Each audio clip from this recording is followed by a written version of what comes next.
Hello and welcome to Coffee Break Q&A. Coffee Break Q&A is your opportunity to ask a Bible question.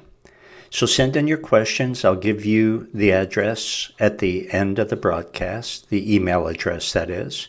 Please keep your questions Bible related. This is a Bible focused ministry. And we're all about the Bible here and at Scripture Verse by Verse, where you can study the entire Bible with me using my audio Bible messages. 3 complete series going through the entire Bible verse by verse at thebibleversebyverse.com. Question today about the Tower of Babel. And the lady writes, "Hi, Pastor Mike. I hope this message finds you well." Question: God confused the language of the people in Genesis chapter 11.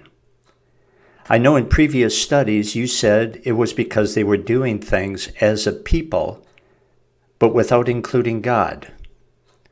But was it really possible for them to build a tower reaching to heaven, since God felt the need to come down and stop them? He said nothing would be impossible for them, but He is God and in control of everything.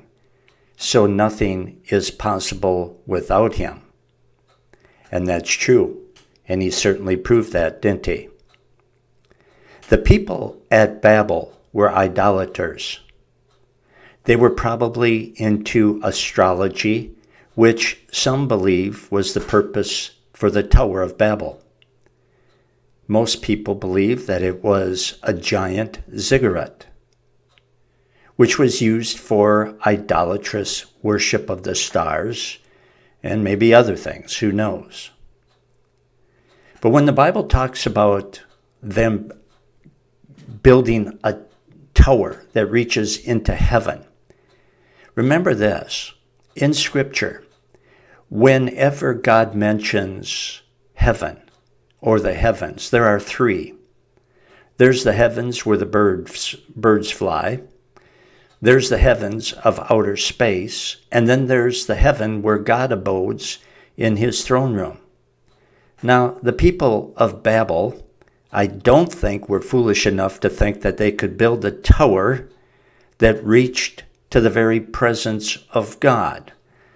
No doubt they were trying to reach high into that first heaven or into the atmosphere with their ziggurat.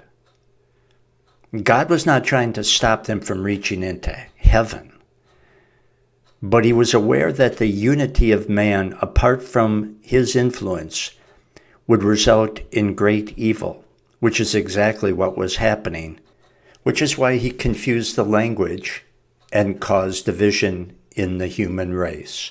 I hope that helps. If you have a question, send it to scriptureversebyverse@gmail.com. That's scriptureversebyverse@gmail.com. Until next time, Michael Moret for Coffee Break Q&A. So long, everyone.